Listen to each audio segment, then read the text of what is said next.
Ring Ropes and Turnbuckle podcast. Coming up next, we are going to react to this video of NBA legends and players talking about Micheal Jordan. The whole GOAT conversation coming up next. Your mindset heading into Sunday? We didn't come here to play games. We are the champions. Yeah. And nobody is taking these belts from us.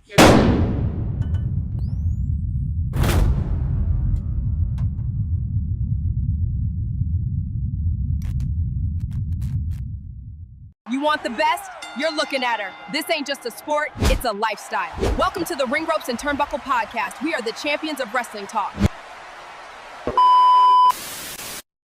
Now, here's your host for Ring Ropes and Turnbuckle podcast, the insightful S. Scott Bars, wrestling media in the dynamic salute, Darkwing Dub. Please stand by.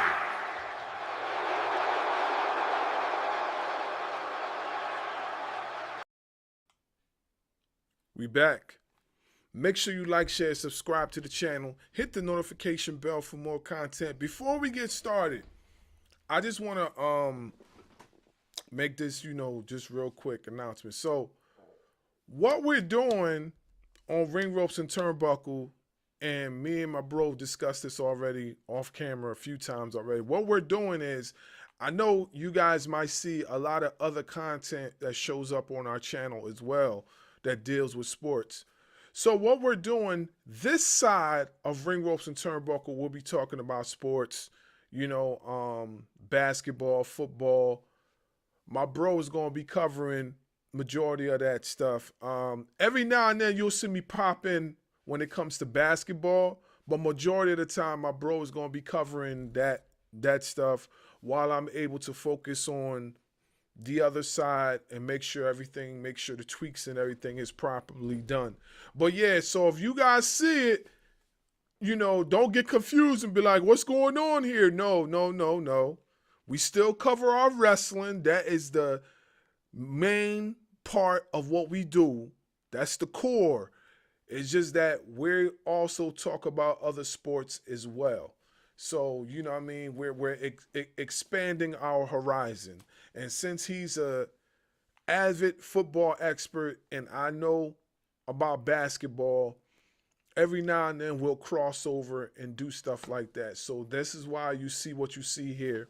I know we didn't really discuss it fully to you guys, but this is what we're doing. So don't be confused that this is what real quick. And the reason why we doing this here show is because the show that I did a few days ago stirred some people up in the comments.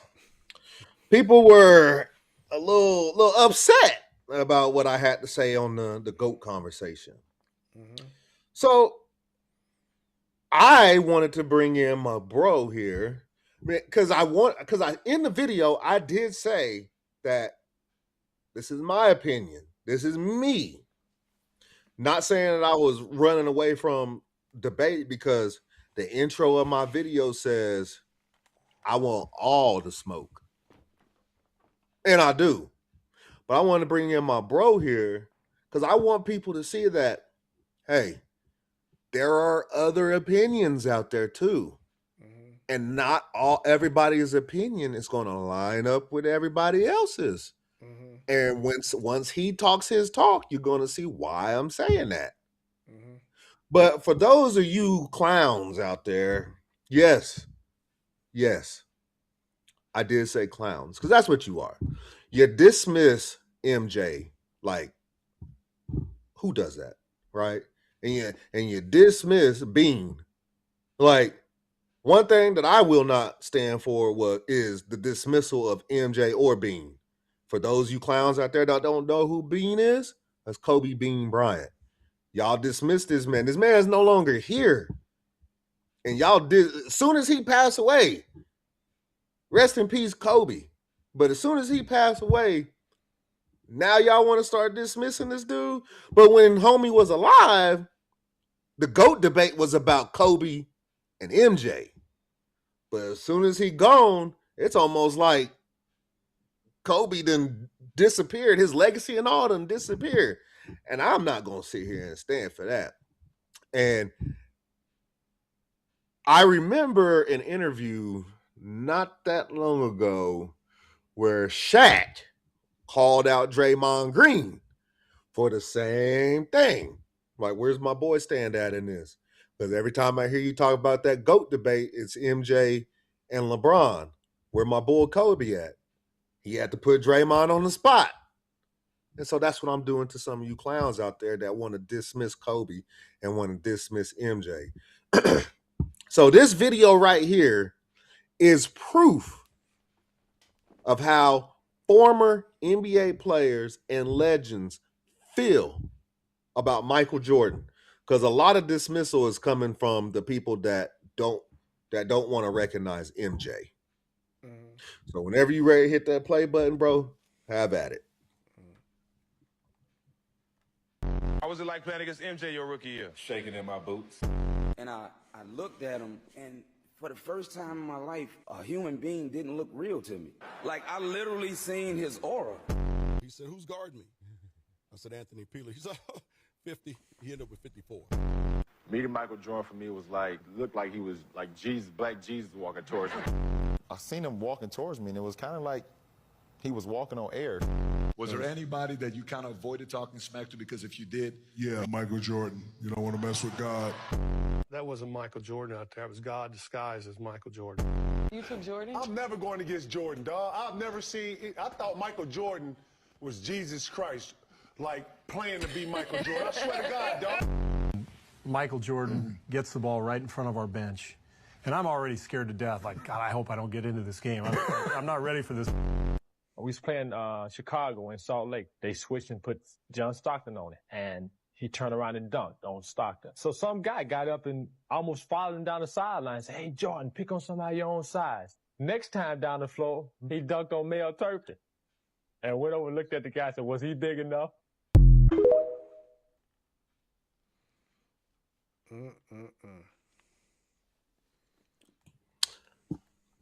I mean, homie had grown men afraid of him.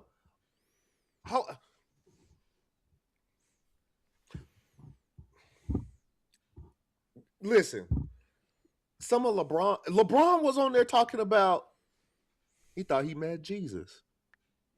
Yeah. How many times can you, in that video, did you hear people refer to him as God or Jesus? Yeah, they did it. They definitely referred to him a few times as the Lord and Savior. Yeah. I mean, yeah. How do you combat that? And by the way, y'all's favorite, LeBron, he was in there too, talking about him. Just saying. LeBron's teammates, Dwayne Wade being the main one, Kyrie being another one. When asked who the GOAT is, who'd they say? They said Michael Jeffrey, Jordan. These are guys that played with LeBron, saying that MJ's the GOAT. Mm-hmm. So, before I lay out my top 5, again, I'm going to let my bro take it. All right, so, like, for one, like, I want to say this. Like, Jordan is definitely a GOAT. Regardless of what people say, Jordan is definitely a GOAT. But I do feel there's other GOATs that are also up there in the conversation as well. I'm going to tell you, but I'm going to map out a few things too from my perspective.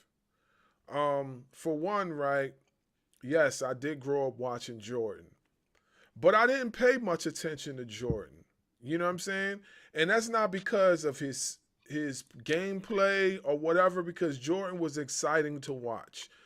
But I vaguely remember anything that Jordan have done because I was too young. When Jordan came into the league, I was still like, He came into the league in the 80s. Okay, I was born in the 80s. So by the time I really started seeing his gameplay, he already was in, basically heading towards the prime of his career and eventually being on his way out for his first retirement.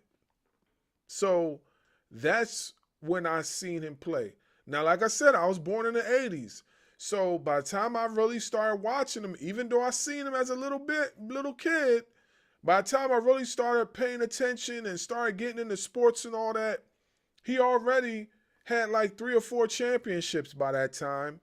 And he was possibly going into baseball. You know what I'm saying? So we're talking about okay, 80s, 90s, retirement, baseball, which is where you see all the thing depicted from Space Jam and all that stuff. By now, I'm in middle school. You understand what I'm saying? So he didn't already went and did baseball and returned to the league. That's when I really got a chance to see who Jordan really was, because I was old enough to understand. What I mean is that a lot of you guys comment on things, but y'all haven't really watched. You understand? Most of you people are watching off of YouTube, whatever videos you can find, and then you're coming up with your own opinions. Most of you guys never really seen this guy when y'all was a kid. Most of y'all haven't. I mean, I have the opportunity of watching him play as a kid, but unfortunately, like I said, I'm being honest, I vaguely remember certain things, you know what I'm saying? Because I didn't pay attention to Jordan like that. You know what I'm saying? I watched him play. I knew he was great. I knew he was a GOAT, but I didn't really start paying attention to him until later on in my childhood. But you want to know the person that I really started paying attention to early? The person I started paying attention to early was Hakeem Olajuwon. And my reason being is that Olajuwon has pretty much a lot of the same stats that Jordan has. The only difference is he don't have all the championships. He don't have all the admiration that Jordan has. Nobody talks about Olajuwon like they talk about Jordan. They talk about Olajuwon, but they don't talk about Olajuwon, if that makes any sense. Like, you know what I'm saying? They put him in the conversation of GOAT centers and all that, but they don't put him in the conversation of overall GOATs like we're about to discuss right now.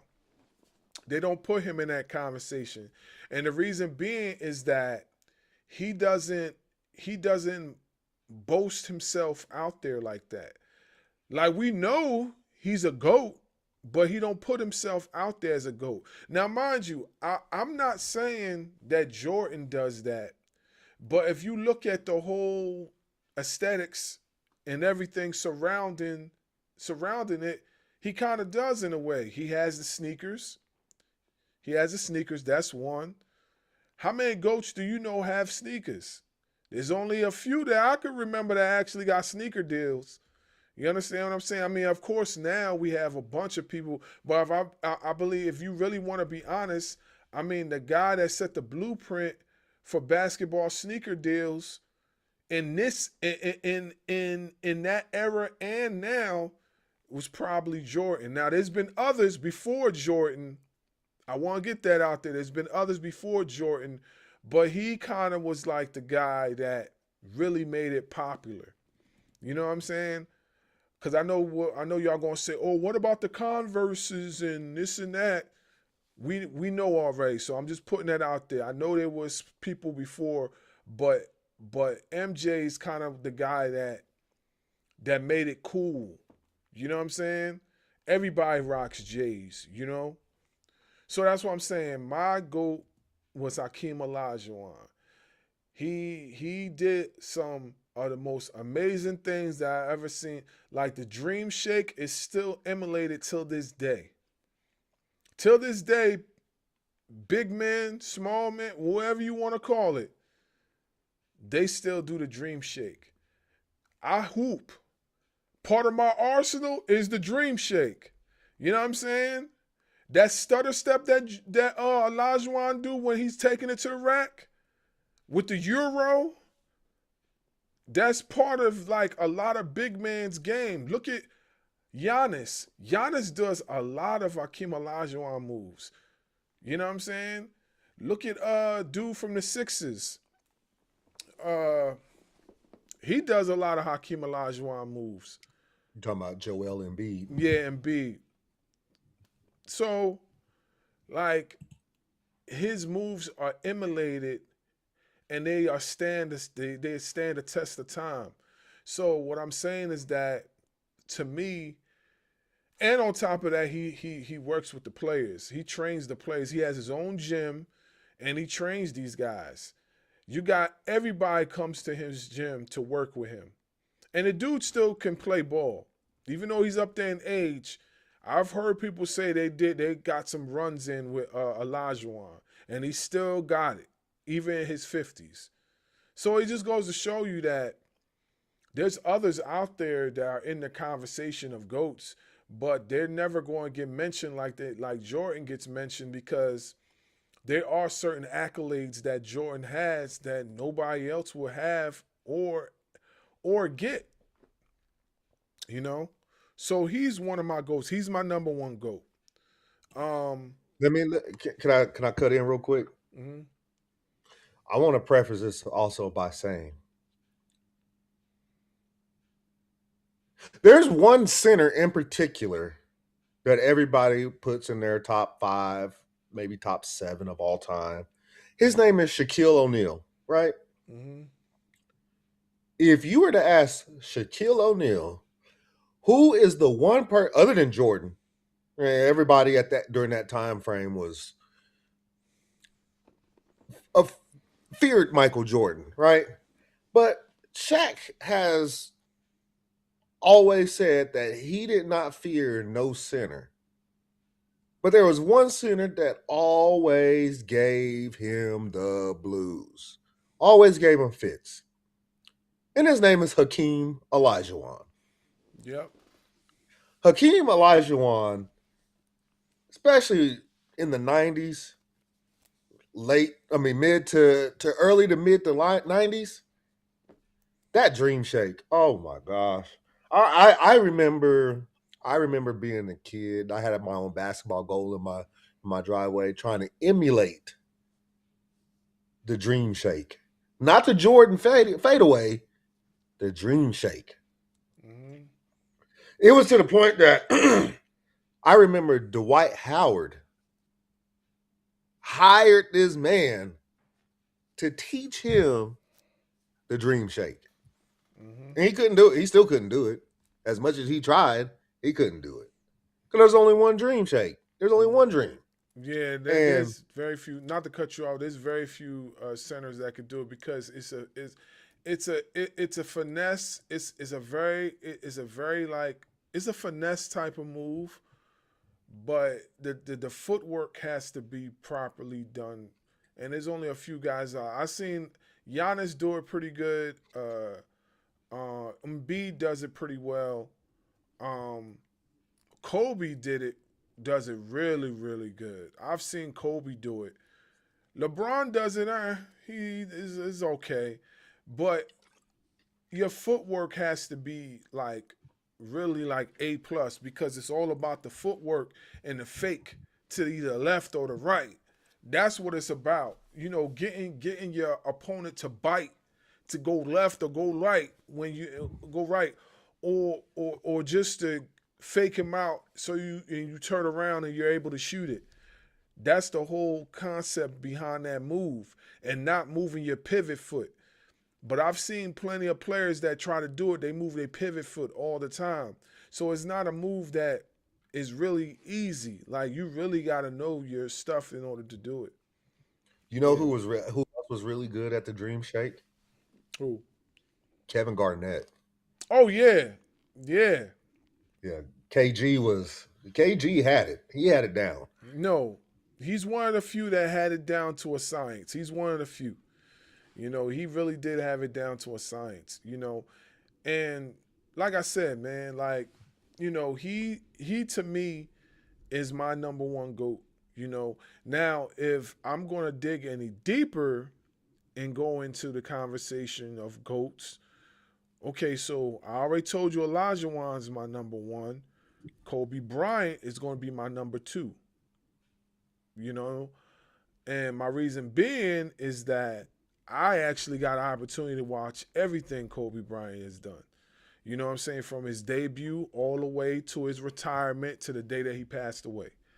You know what I'm saying? Rest in peace to the Mamba. So, what Kobe has done, first of all, he's the closest thing that anybody will ever come to Michael Jordan. The closest thing. I know you guys are going to say, what's his face is pretty similar to Jordan. That play for the Timberwolves. What's his name again? Anthony Edwards. Yeah, Anthony Edwards. But the problem with that though is that he's still young. He still got so much time in the NBA left to be on that level. Now, is he headed that way? Sure, he is. He's headed that way, but I'm not gonna put you up there with Kobe and Mike just yet. Yeah, but I get what you're saying. Yeah, they're going. A lot of people are going to say Anthony Edwards. You know, as far as on his way to being a Jordan type of guy, and that quite possibly could be true. You know, but before you're gonna be a Jordan guy, you gotta win the championships first. You know what I'm saying? You gotta win the championships. You know, you got the sneaker deal, you got some of the endorsements, but you don't have the chips yet. So you gotta get the chips first. You have that killer instinct that's already embedded in you. We see that, but you gotta get the chips first. And that's and I feel honestly that's the hardest thing is to get the chips because that means you gotta put the best players out of their misery during the season and the playoffs. You know, Jordan didn't have no problem doing that, and neither did Kobe. Kobe, where y'all think the Mamba mentality came from? The Mamba mentality came from just that. If y'all know what a Mamba snake is, the Mamba snake don't care how big, how small you are. Once he gets a grasp of you, it's a done deal. And you'll be lucky if he just bites you, because Mambas are pretty big. Mambas are pretty big. So one of the most deadliest snakes in the world. Yep. And you'd be lucky if he just bites you and leave you after that. Some of them want to savor the moment. So what I'm saying is that Kobe was one of those guys that savored the moment and he bit you. You know, like I'm talking about somebody that scored 60 points, 80 points in one game. You know how many shots you got to make to do that? You know how many, like, literally you got to be on fire basically almost the whole entire game in order to get points like that. And we all know Kobe, he definitely could shoot the ball, but Kobe attacked the rim like a man possessed. Like, and he did exactly. When Jordan came to the rack, you knew he was coming to the rack with bad intentions. You knew he was coming to the rack with bad intentions. You knew that when he gets within an inch of his spot, he either was going to dunk on you or he's going to shoot that 15-footer. A lot of the times, he's going to savor the moment and he's going to dunk on you. What did we just watch? We just watched highlights of him yamming on some of the biggest and best players in the NBA. That goes to tell you the man didn't play. What does Kobe do? Kobe does the exact same thing. We literally, when they had the Kobe ceremony, what were they saying? The man was on the phone with Jordan like 2, 3 in the morning, talking to him about his moves.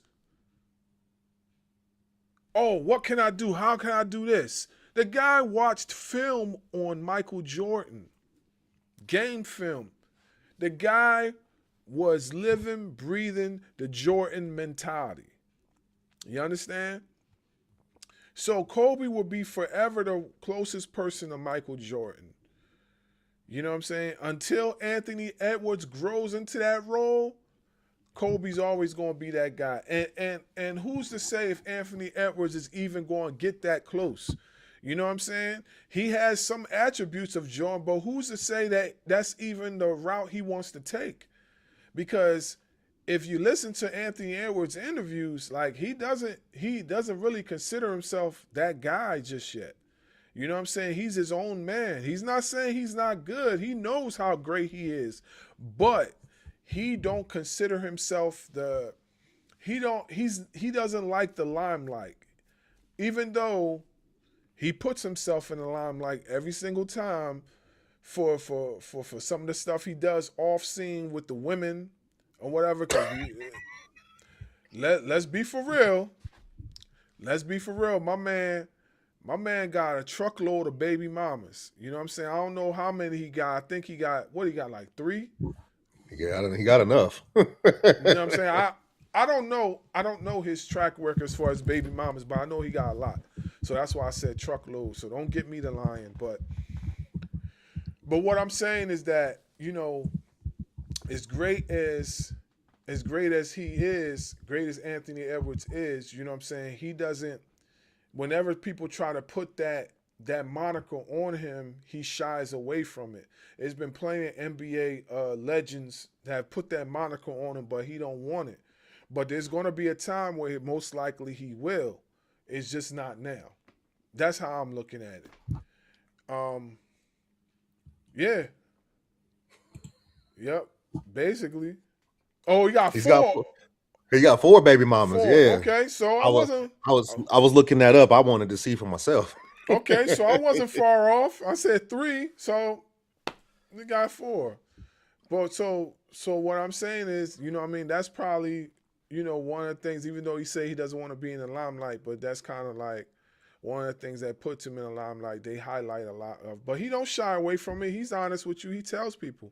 But anyway, let me stop being so long-winded and get back to what I was saying so you could get to your point. So, all right, so like I said, Kobe was that guy. You know what I mean? There's a list of other things I can say that he has done throughout his career. I mean, the superb performance he had in the Olympics, to breaking records, to doing all these, you know, spectacular things. Kobe's definitely in that conversation. You know what I'm saying? Of being a GOAT, and he is a GOAT. So that's my number 2. My number three, and y'all gonna hate me for this, but my number 3 is definitely LeBron James. That's my number 3. My number 3 is LeBron James because, first of all, the guy was a man-child. He came into the league at a young age of, 17, 18 years old. I remember when he first came into the league because at that time I was playing college ball. And I remember our coach sitting us down and we watching his debut in the NBA with Cleveland. And we just saying, yo, this kid is amazing. And also the fact that we used to watch a lot of his tapes, his film, as far as him in high school, because a lot of the defensive things that he did, our coach wanted to emulate because he was ahead of his time. You know what I'm saying? Even though you guys say he's not a defensive specialist, nah, there's some things that he does defensively that's pretty dope. You know what I'm saying? One of them is that chase down block. You know, there's not too many people that's going to chase you down all the way down the court just to get you back if you scored on them. He's one of those guys. In his heyday, chasing you down, that was legendary. Like, who does that? You dunk on me, you shoot on me, like, yeah, I got you. You time it right. A lot of people can't time it down to the point where you can go chase somebody down and pin their joint to the backboard or throw their joint out of bounds. He's one of the guys that used to do that faithfully. That was like a signature thing for him at one point. We could talk about all the scoring titles that he has done. We could talk about all the things he's accomplished. We could talk about him debuting in Cleveland, then going to where did he go to? Miami. Going to Miami, doing his thing in Miami, then coming back to Cleveland to help them get a championship, then going to LA where eventually he got a championship and accomplished other things. We could talk about all those things down forever, you know. But the guy, you cannot deny the guy's accomplishments. Regardless of how y'all feel about him, whether y'all feel like he took the easy way out and he's doing this. Of course, he's going to pass Jordan because he played longer than him. I want to say this. If you can't really compare the eras because the Jordan era was a grizzled era. That era was tough. Kobe was built different because he not only got a chance to play in the era of what LeBron plays in, he played in Jordan's era too. So he got the best of both worlds, and that's why he's so great at what he does. He got the best of both worlds. Do y'all understand that? He got the best of both worlds. You know what I'm saying? So when you do stuff like that and then you like you combine it into your game, like you can adapt in any type of era. Honestly, I think Kobe could adapt to any type of era. But getting back to LeBron has done tremendous things in the league. You know, I could go on and on about him. So that's the reason why he's my guy at that third spot. Now, mind you, right? I kind of have him sharing that spot with MJ only because of the simple fact that, you know what I'm saying, he's been able to, you know, keep boosting up his career. Look, I know what y'all gonna say, that but he got different players on his team that's able to extend his career. Listen, if I'm in the league and I see a young talent that could benefit my team, I'm going to make sure they get on my team so I can extend my career. Jordan did it. He's done it. He petitioned for Rodman to come to the Bulls. He petitioned for so many players to come play on his team because he knew at some point he can't do it by himself. There's going to be things that he cannot do on his own. No matter how many points he scores, Jordan could have scored 1,000 points. If his team is not scoring with him, he is not winning. It's called team basketball. So when you guys go and talk about LeBron and all the players that surround him, y'all sound stupid because if I'm an NBA player, of course I'm going to surround myself with guys that can play ball. You understand? Y'all sound dumb when y'all say that about Kobe Bryant. Y'all sound crazy. Who the hell ever thought of, Jordan did it by himself? Who told you that? Because he scored a bunch of points that he done it on his own? No, he didn't. There were other guys that surrounded him that was able to get him open, attract the attention, and get him open and get those points. Those are the players I want on my team. Every single team has those guys. If you're the main guy on the team, there are guys that are going to surround you, that are going to get you the looks that you need to score. You understand? So I don't know why people always talk about that all the time. It makes no sense to me. It's just mind-boggling. Like, who the hell says that? You know what I'm saying? It's called team ball. Doesn't matter how many points I score. I could score 1,000 points. I promise you, no matter how many times they can stop me, if the other team are scoring consistently and I'm the only one that's scoring, I'm not going to win. So, like I said, at the end of the day, y'all don't have to agree with it. Y'all can agree with it, whatever. I don't have if y'all want me to do a 4 and a 5, you know what I'm saying? I could do a 4 and a 5. If I had to choose a 4, of course I'm going to choose Shaq. He's another guy I was watching as a kid, and I liked what he did. Shaq is no joke. The guy was a dominant center. The guy was one of the most dominant centers in the league. He was like the Incredible Hulk of the NBA. The dude brought down the whole entire court. He dunked and took the whole court with him. He might as well drug it out of the arena. The dude was a freakish athlete. You know what I'm saying? Even when he went to the league and even when he went to the Lakers and he gained that weight, he still could not be stopped.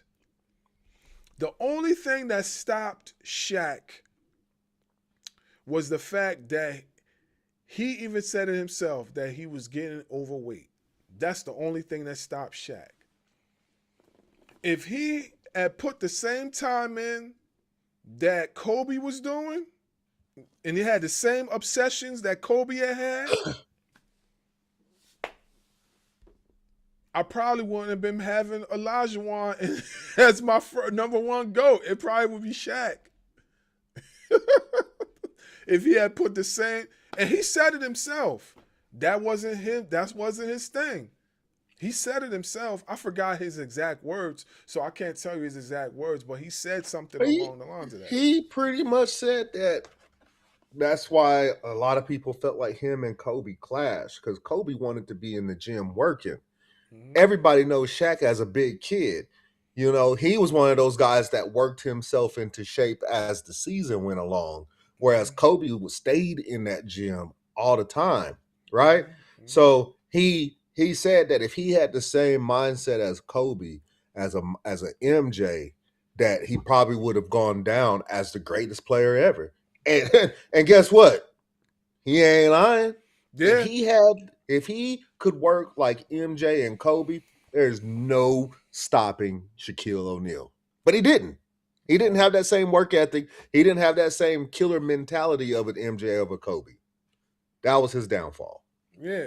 That basically was it. So that's why I have Jordan and LeBron sharing that third spot, because of the simple fact that, you know, they pretty much have the same accolades except for championship wise. You know what I'm saying? Even though they played in two different eras, you know, they play in two different eras. Yes, I know you guys gonna say, oh no, they really don't have the same accolades. Yes, they do, in a lot of ways. In a lot of ways they do. You know what I mean? The only difference is Jordan played in the grizzled era. This era of basketball is more like flashy and finesse. It's not the grizzled era. It's not the era that you can go in the paint and grind it out and take it to the rack. That's not this era. They calling fouls like every single day, every 5 minutes. You know what I'm saying? And I know what y'all gonna say. Oh, what about him flopping or whatever? Look, every player flops. If I know that the ref is going to give me a call so I can go to the line, I'm going to flop too. So I hate when y'all do that. Y'all want to discredit the man for flopping. It's the most smartest thing that you could do when playing basketball. If you get fouled and it's not even a real foul and you flop and you're able to get away with it, flop. You know what I'm saying? If I'm going to get to the line, you're going to give me the ball and I'm going to get to the line, I'm going to flop. So it's just mind-boggling to me that Y'all want to discredit him for that, but we don't want to talk about these other players that done more flopping than him. We're not going to discuss that, right? We're not going to discuss it. We're not even talking about that, you know. And lastly, if you want to talk about fifth, a number five GOAT. There's a bunch of people that I could put in that fifth spot. You know what I'm saying? There's really a bunch of people that I could put in that fifth spot. But I'm going off of, you know, who inspired me, who I like to watch. You understand?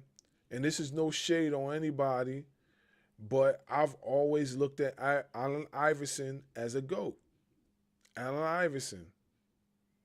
The man's handles is incredible. The guy's charisma is off the charts. Man, if Allen Iverson was 6'6", he would dominate the league at that time. If Allen Iverson was just a tad bit taller, y'all would have been in trouble. If Allen Iverson stayed in the gym like Kobe Bryant did or LeBron did, y'all would have been in trouble. Y'all would have been in some serious, serious trouble. You know what I'm saying? Like, the dude told you himself that he wasn't a gym rat like everybody else was. But if he was, y'all would have had a serious problem. He already came in dressed better than most of y'all. Yo, have you ever seen No, him? he didn't. Have you ever seen a lot of these NBA players how they dress? Like, yo, you got access to some of the best fashion experts in the world. Why the heck are you coming into your locker room dressed like that? What are you doing? What are you doing? Like,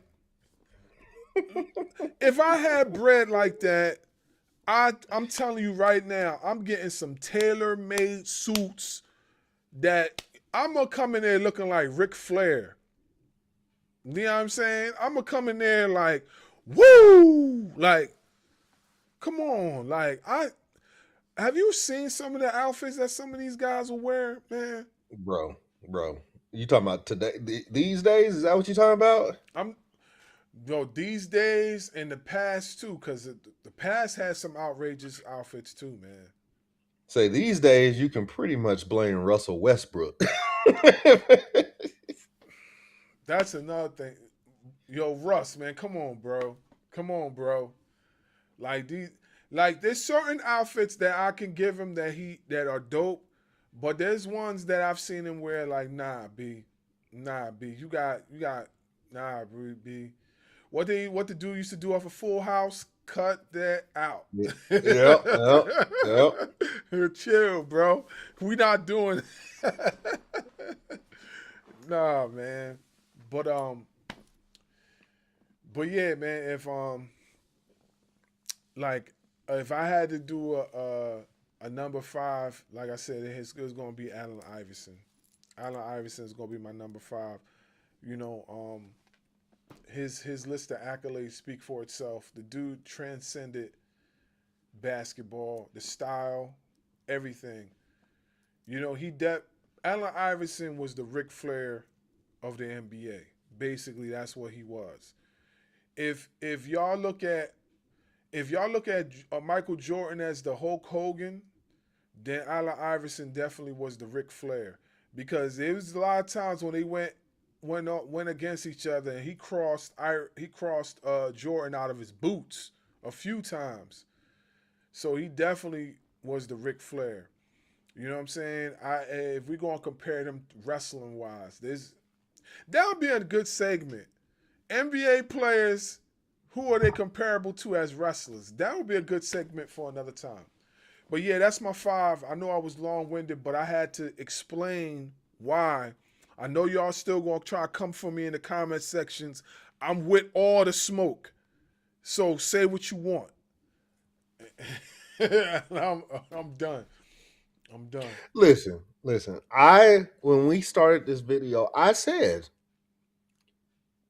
y'all gonna hear why I said in my personal video that this is my opinion and mine alone. Mm-hmm. And y'all want to try to come for me. So that's why I'm like, bro, we need to do this on our podcast so they can hear exactly why I say it's my opinion. Because guess what? My opinion is different than his opinion. See, my number one is Michael Jeffrey Jordan. See, he's a little bit older than me, only by a few years, but his Jordan didn't start until he was already 3 deep in the championships. I remember sitting with my uncle on the couch watching Jordan versus the Bulls versus the Lakers for that first championship. I remember watching that. I remember the look on my uncle's face when he did that crazy layup. I remember all that. I remember the 72-10 Chicago Bulls. I remember all that. I remember that the Pacers in 97 and 98 took the Bulls to the brink of elimination in the conference finals. I remember that. So, to me, Jordan is my GOAT, whereas his GOAT is the Dream. My number 2 and his number 2 are the same. Because if I'm saying Jordan is my GOAT, and we've both said that Kobe is the closest thing to Michael Jordan, what the fuck do I look like putting Kobe at number 3, 4, or 5? No, Kobe is 2. Closest thing we had to Michael Jordan. Number 3, this is another one that we agreed on. LeBron James. I don't hate LeBron James. I don't. I'm not one that hates on LeBron James. But if you go back and look at the video that I made and the comments that were posted underneath it, people that were defending LeBron James were doing so in the name of tearing down Michael and Kobe. Mm-hmm. I wasn't tearing down LeBron. In the video, I did not tear down LeBron. In the video, I tore down Draymond Green. Because Draymond Green had the audacity to say that Michael never led finals runs. Mm-hmm. According to who? Because if I'm not mistaken, the three championships that the Bulls got, 3 finals MVPs. That's a leader to me. Mm-hmm. Led the team in scoring, led the team in block shots. So, and steals. And then, if I'm not mistaken, correct me if I'm wrong, after that third championship where they beat the Phoenix Suns, that's also the same Phoenix Suns team that had Charles Barkley, Dan Marley, Kevin Johnson, so on and so forth. That's also the same Charles Barkley that swore up and down that nobody in the league was better than him until he ran into that Bulls team in the NBA Finals. You don't believe me? He's talked about it. The video's on TikTok, the video's on YouTube. Find the video. Google it. Charles Barkley swore up and down that nobody in the league was better than him. It wasn't until after the finals where Charles Barkley had to go to his kids and say, I think there is one player better than me in the league, and that's Michael Jordan. Mm-hmm. So after that, he retires. Gone for 2 seasons playing baseball. Bulls got put out the playoffs. First full season back, that was the 72-10 Bulls. You mean to tell me that this man didn't lead finals runs, Draymond? He also said something along the lines of Jordan never beat the greatest team ever. It's interesting that he would say that. Because to me, maybe I'm wrong. You tell me if I'm wrong. That 72-10 Bulls team, did they win the chip that year? 72-10 Bulls team? Yes, the 95-96 Chicago Bulls went 72-10. Did they win the chip that year? Didn't they? Yeah, I believe they did, right? Yeah. They absolutely did. They beat the Seattle Supersonics that had Gary Payton, Sam Kemp. Perkins, Sean Kemp. George Karl was the head coach. I remember That's that. the team that went 72-10. The team that LeBron beat, that Draymond was part of, went 73-9. My question to you, did that Warriors team win the chip? No. I don't think they did, right? No. They didn't win. Exactly. That Warriors team was up 3-1 to that Cleveland, LeBron and Kyrie and Kevin Love Cleveland team. Yep. Up 3-1 and choked it away. Now, correct me if I'm wrong. I could be completely off base here. I don't know. But if you're going to be considered the greatest team ever, shouldn't you have a championship to go with that? Yeah. So, with that being said, the 72-10 Bulls team won the chip that year. The 73-9 Warriors team did not. So in a lot of people's mind, including my own, the 72-10 Bulls team is the greatest team ever assembled. So who was the leader of that team? Oh, I think he goes by the name of Michael Jeffrey Jordan. So you tell me a time where Michael Jordan would have to beat his own team. He wouldn't have to because he was on the greatest team alive. That's the point I was making. No shade to LeBron whatsoever. The point I was making was Michael Jordan was on the greatest team alive. He didn't have to beat himself. The rest of the NBA had to beat him. And that's my whole point. Go ahead. And not to cut you off, but that's my whole point when it comes to basketball. Like, you could be the greatest player ever lived, but these greatest players can't be the greatest players ever lived if they're not on teams that could provide them the spacing in order to make those type of shots, in order for them to get to the rack, in order for them to do certain things to show their greatness. You could be great individually, yes, but what makes you an outstanding great is when Tony Kukoc attracts all the attention from the three-point line. They're scrambling to get to him, not knowing that Jordan's open on the other side and he could just glide to the basket and dunk.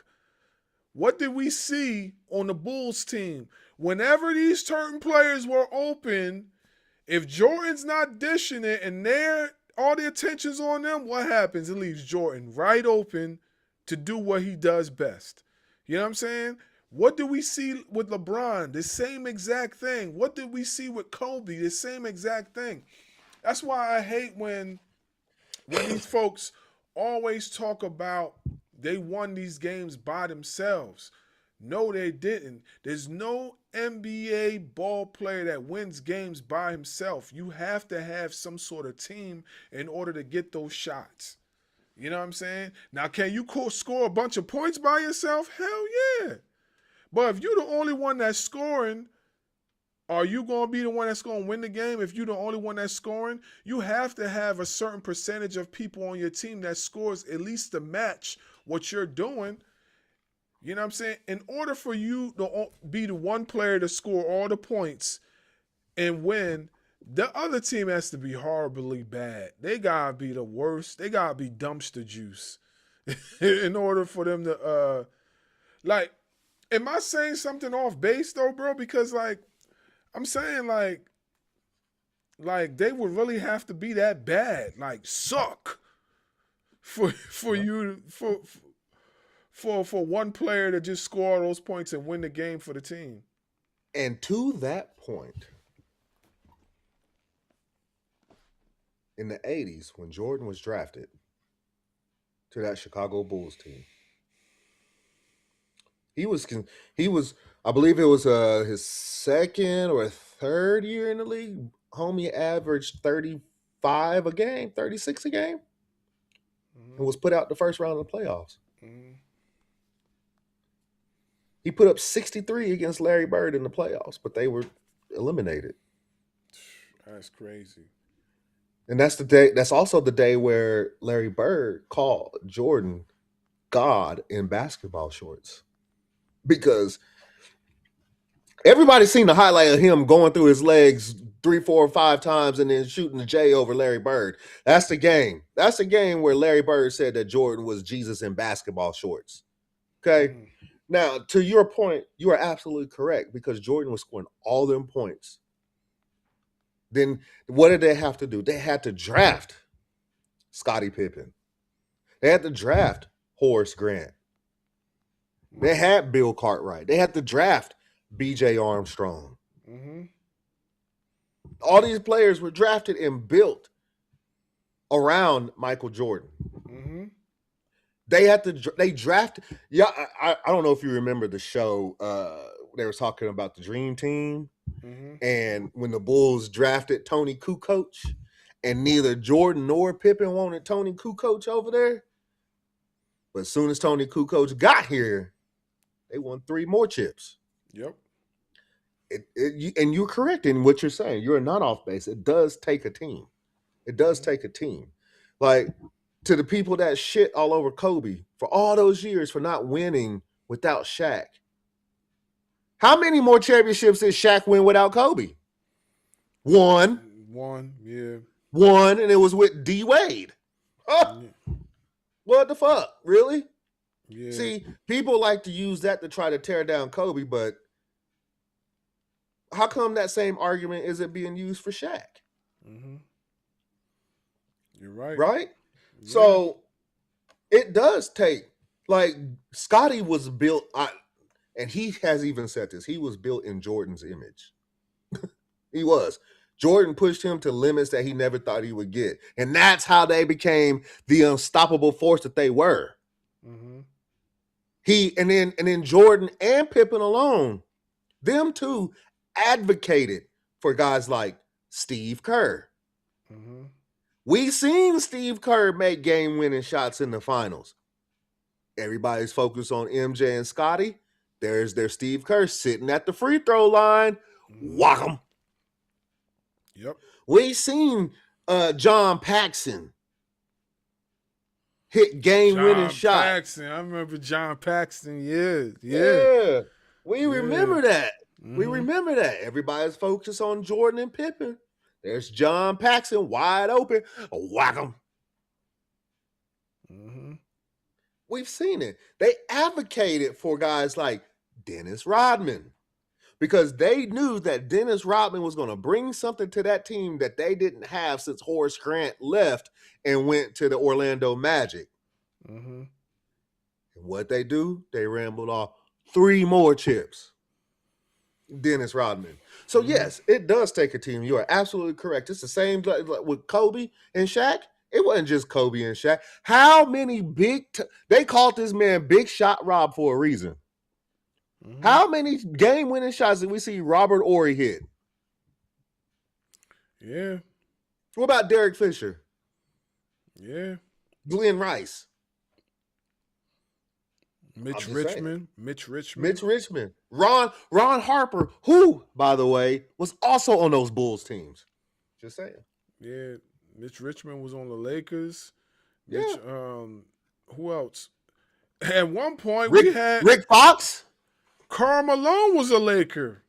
Karl Malone. Gary Payton was a Laker. Rick Fox. Mm-hmm. I mean, Rick Fox was already a kind of a big name, but when he went to the Lakers and played with Shaq and Kobe, he turned it up a notch. Mm-hmm. Mm-hmm. LeBron, yeah, he took that team, Cleveland team, to the finals.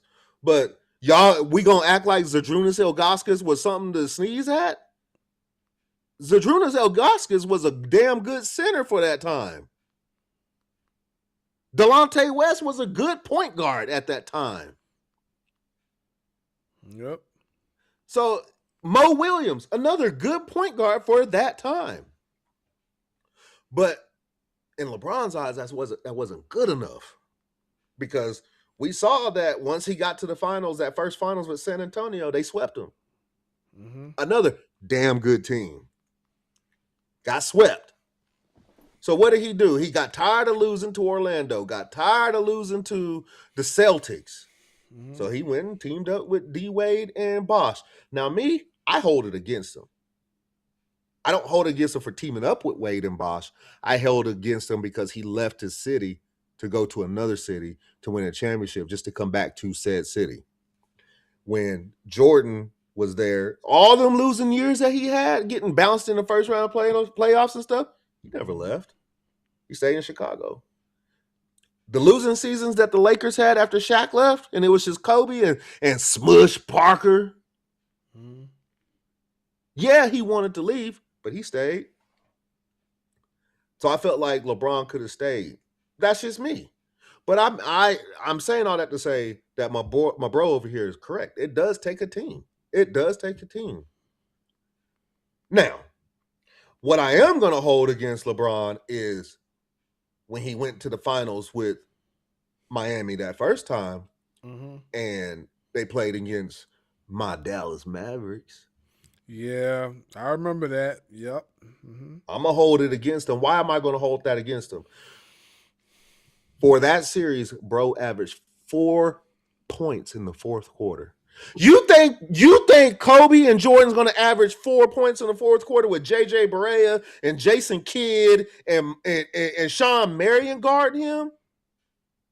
Hell no. Hell no. Not going to average no goddamn 4 points in the fourth quarter with them. Not with them. Mm-hmm. And JJ Barea was shifty and crafty as hell. Like, he was no joke. He was no joke, but LeBron is what, 6'8", 6'9", good 250, 260. JJ Barea is probably good, what, 6 foot, 6'1", probably $2 soaking wet from Puerto Rico. Jason Kidd, don't get me wrong, Jason Kidd was a damn good defender. He was. And so was Sean Marion. But you think as tenacious and as the killer instinct in Michael and Kobe, you think that would have allowed to happen? Like, you hear stories of Kobe stewing all offseason after they lost to the Celtics, to Paul Pierce and Ray Allen and Kevin Garnett Celtics. You heard stories of how Kobe was just stewing all offseason and working his ass off, making sure it didn't happen again. And then they came back the next year and beat the brakes off the Magic, then came back the year after that and got his get back against the Celtics before they lost to Oklahoma City Thunder the following year after that. So, yes, I am going to fault LeBron for that. But they did get 2. Was it 2 in Miami?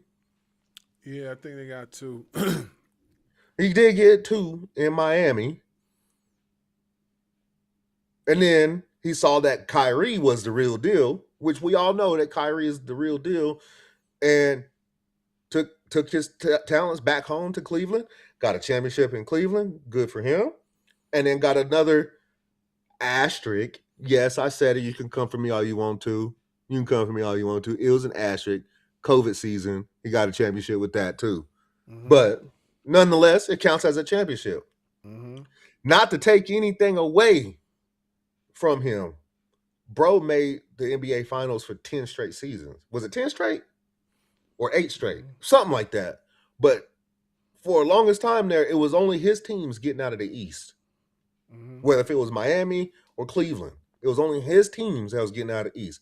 I will give credit when credit is due. Bro is going to retire with over 50,000 points. Yeah. Kudos. I cannot take nothing away from him. I cannot. But to say that he's a better player than Michael and Kobe, I personally cannot do that. I know there's plenty of you out there that can. I personally cannot. So we got MJ, Kobe, LeBron. Now 4, I had Kareem. I never got to see Kareem. I can admit that. But I do have family members that do, and they do have YouTube. And I've seen plenty of videos of Kareem. And let me tell you something. Everybody talks about the Kobe and Jordan fadeaway. That sky hook, bro. That sky hook was nothing to sneeze at. Facts. That's one of my moves too. Like when I'm in the post, that sky hook is no joke. There's no joke. That you and it's crazy because you gotta be like a real shifty guy and really got some good aim to like make that shot. Like from all those angles that he used to shoot it from, like he was real crafty with it. Like he could do it with either hand on either side of the court. You never even see it coming. It's hard to block. Like that move was deadly simple but effective. Yeah. Unstoppable. Yeah. Who was going to stop that? Nobody. So I got Kareem at number 4, and my number 5 is his number 1. Hakeem the Dream Olajuwon. I personally, I know you give him all the credit in the world, but I personally believe that there aren't enough people, whether if you're an analyst, an ex-player, a current player, whatever, people like me and him just talking, there aren't enough people out there giving Hakeem Olajuwon his just due. Nope. It's just not. And I don't understand why. I don't understand why there's not enough people out there that wants to give Hakeem his just due. You let Shaq tell the story, like, oh man, was he really like that? Hakeem was really like that. He gave Shaq the blues in the finals. He gave Patrick Ewing the blues in the NBA finals. The 2 NBA finals he got were the 2 that Jordan was retired, and he gave the NBA the blues. And I said in my other video that I did go ahead and do a 6 and 7. 6 I gave to Tim Duncan in that Spurs team. 7 I gave to my boy. Y'all might not agree with me, and quite frankly, I don't give a fuck if you agree with me or not. But I'm putting my boy at number 7. That's Dirk. Tell me that fadeaway wasn't nothing crazy. That one-legged fadeaway. Nah, that fadeaway was nasty, bro. That fadeaway was nasty, man. I wish y'all would come for my boy Dirk. Don't play with Dirk. Don't play with Dirk. That one-legged fadeaway was nasty. I mean, I can go with the 10 if I wanted to, because 7 was Dirk, 8 was Shaq, 9 was Magic, and 10 was Larry Bird. Some of y'all might not like that I have Magic and Bird so low. It's still top 10. Still top 10. And they could probably, if I didn't have such affinity for Dirk and what he did for my Dallas Mavericks, they would actually be a little bit higher. But I feel like as a Maverick fan, and it being my fucking list, Dirk is number 6.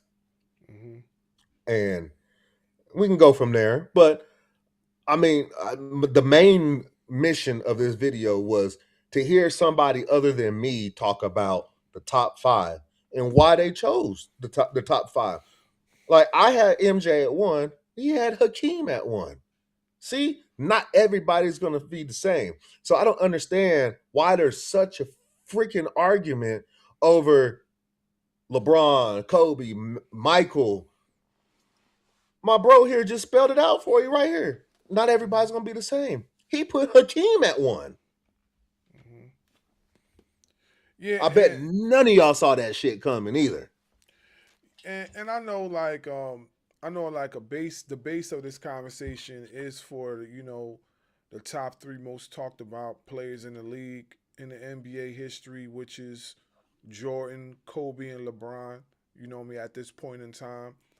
But, you know, you gotta understand, like, and I say it again, you know, like everybody's GOAT is different.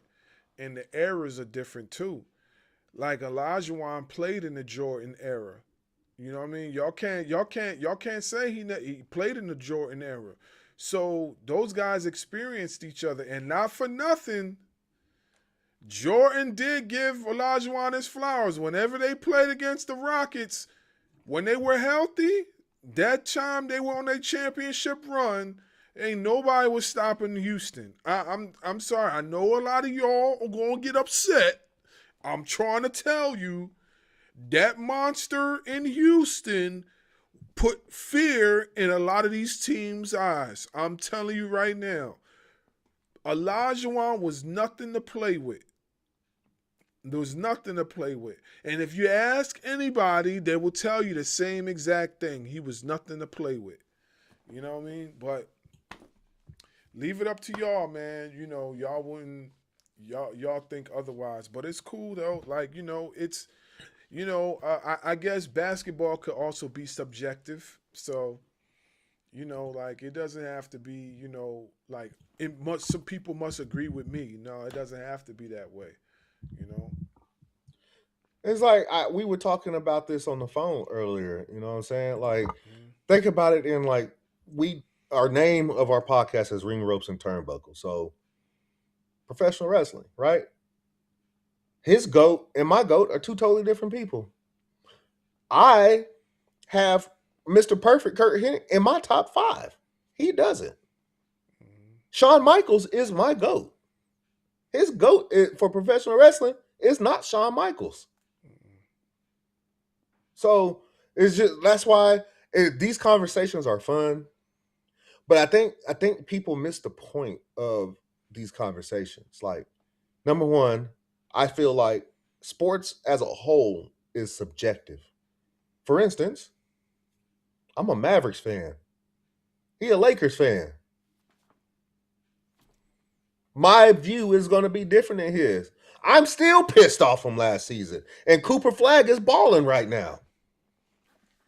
I'm still pissed off that they traded Luka to the Lakers. Like they needed Luka.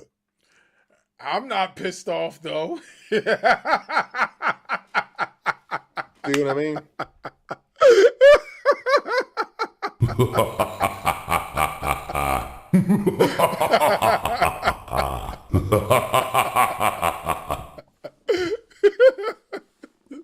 I'm not pissed off at all. Hey man, that was your management. You thought we was gonna say no?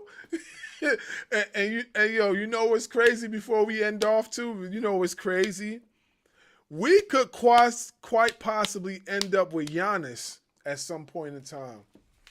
That's yo.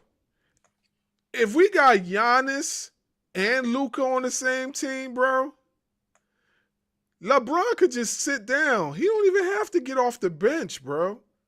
You might as well just go ahead and retire right there. They You know don't need him at that point. You got Luka and Giannis on the same team. That'd be nasty. Now, mind you, I don't.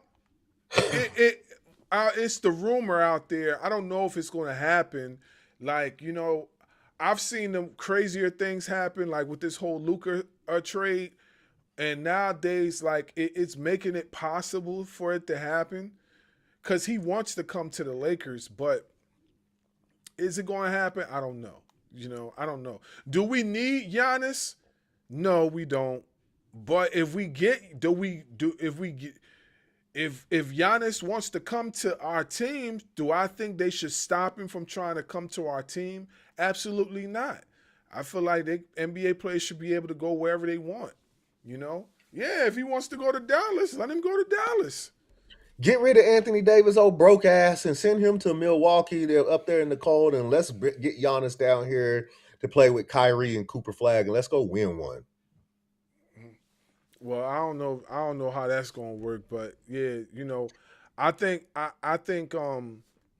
when it boils down to it, they're looking at value and long term. Who is going to be valuable enough, to trade for him?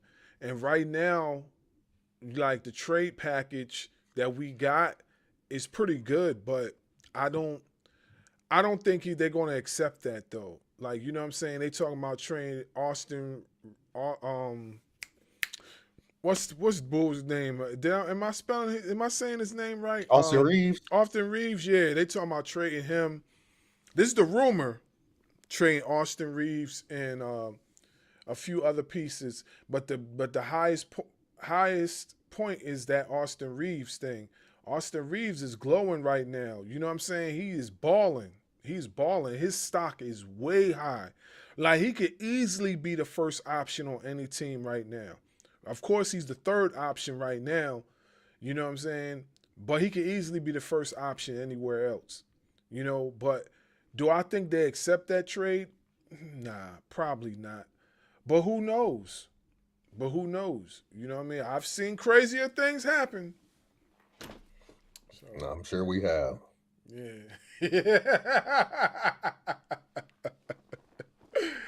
Oh shit. Yeah. Well, I mean, either way, that's why I wanted to do this video, just to show people that that basketball, football, hell, baseball, professional wrestling is all subjective. That's why in the video that I personally made, I said this is my list.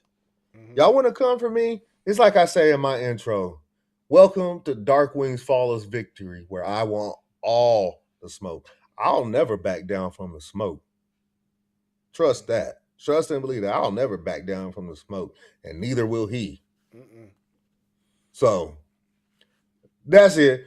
His list, my list. We have some of the same players, but the orders are kind of different. Like I'll say it again: Jordan, Kobe, LeBron, Kareem, Hakeem. He had Olajuwon, Kobe. He had LeBron and MJ as 3A and 3B. Allen Iverson.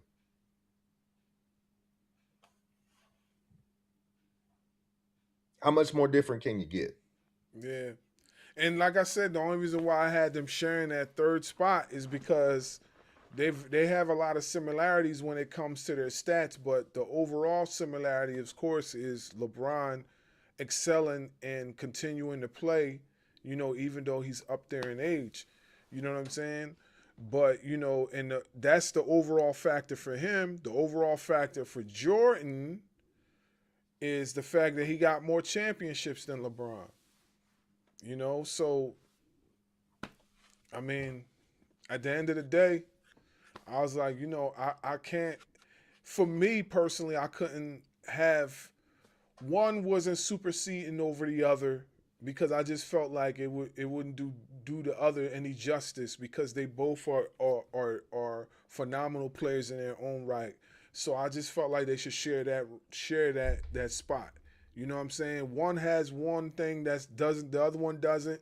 The other one has one thing that the other one doesn't. So okay, y'all even in my book. Now y'all might see something different, and that's quite fine. You know what I mean? It doesn't really matter to me. I'm just speaking on terms of how I felt. Now tomorrow I might say something different. I might feel different. You know what I mean? But at this point in time, I feel that way because when I think about it, they both have one up over each other in different categories. So that's just the way I looked at it, But yeah, that was a great conversation, man. I feel like we need to talk about basketball a lot more. And I feel like we need to, pay attention to some of these games a lot more. We could probably review.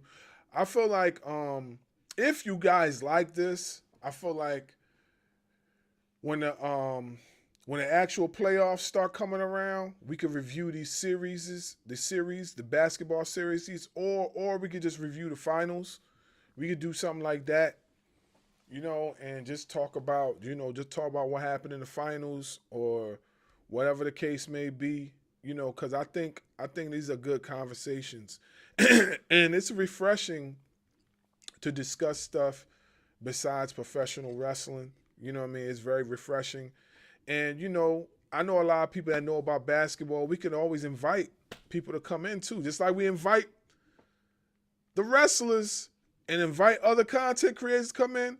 Hey, other basketball content creators, other people that are knowledgeable about basketball, other basketball players, you could come on our show. Yes, it says Ring Ropes and Turnbuckle Podcast, but we talk about sports.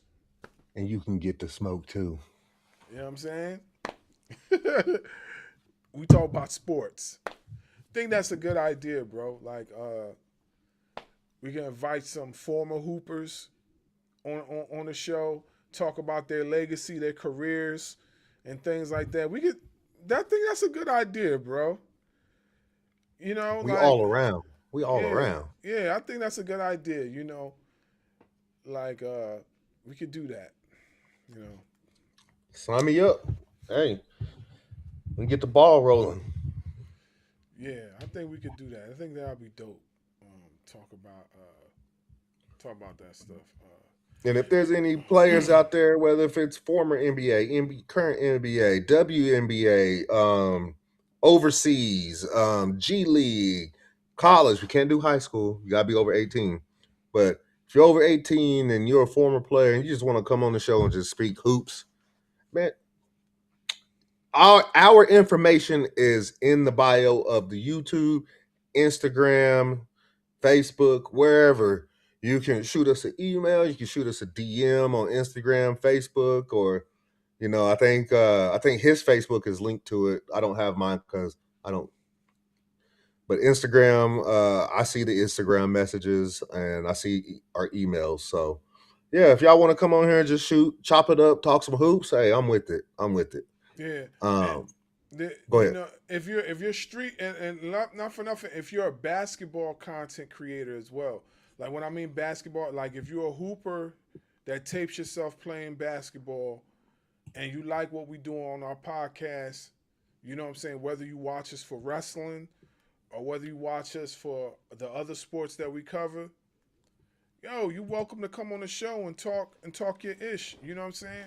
Or just talk about, your status in basketball, what you doing. The floor is open. I got a few people in mind that I would like to bring on the show, you know what I'm saying? Like, them dudes is nice with it. I got a few people in mind. Let's do it. Yeah. All right, so with that being said, it's your boys. Y'all gonna be able to catch us next week.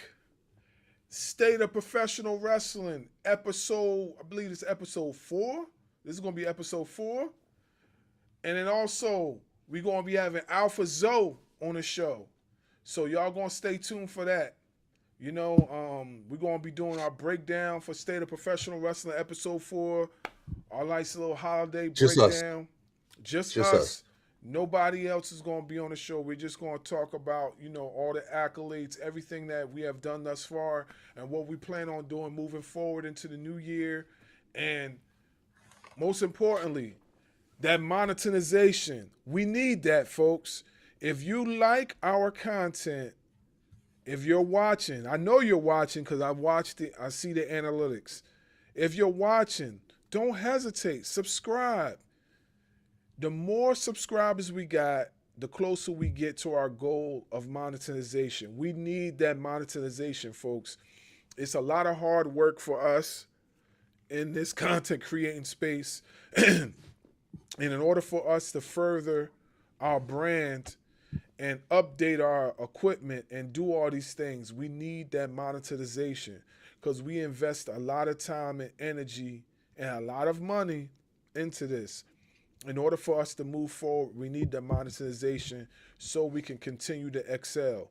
So all y'all gotta do, help us out, subscribe to the channel. That's all we ask. That's all we ask. If it helps, we'll even start putting the hashtags in the video with us so you can see. Like, you know, we need that support. Because without y'all, this doesn't move. You know what I'm saying? It doesn't move. And real quick, before we end off, I know we said that once before, but be on the lookout because we do know Friday, December 19th is the Jake Paul versus Anthony Joshua fight. We will be at some point, whether if it's at the end of Friday after the fight is over with, or Sunday, because I believe Saturday is I have a Christmas thing with family on Saturday, so either Friday after the fight or Sunday we will be going over the Jake Paul Anthony Joshua fight.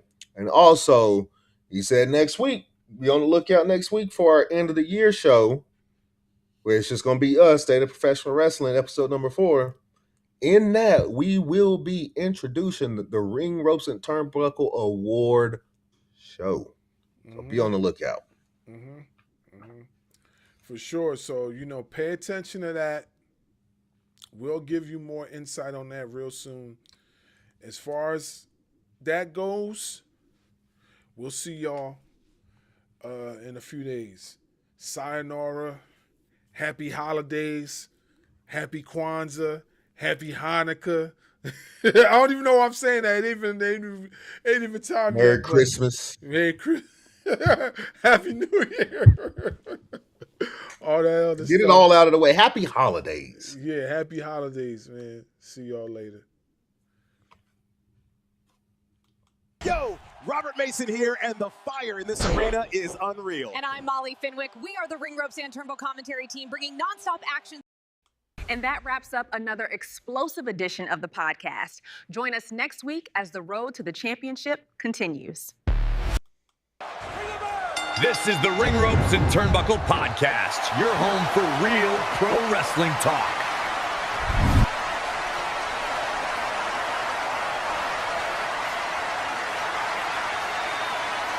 Make sure you hit that subscribe button. Yeah, we the champs. Thanks for listening. We gone.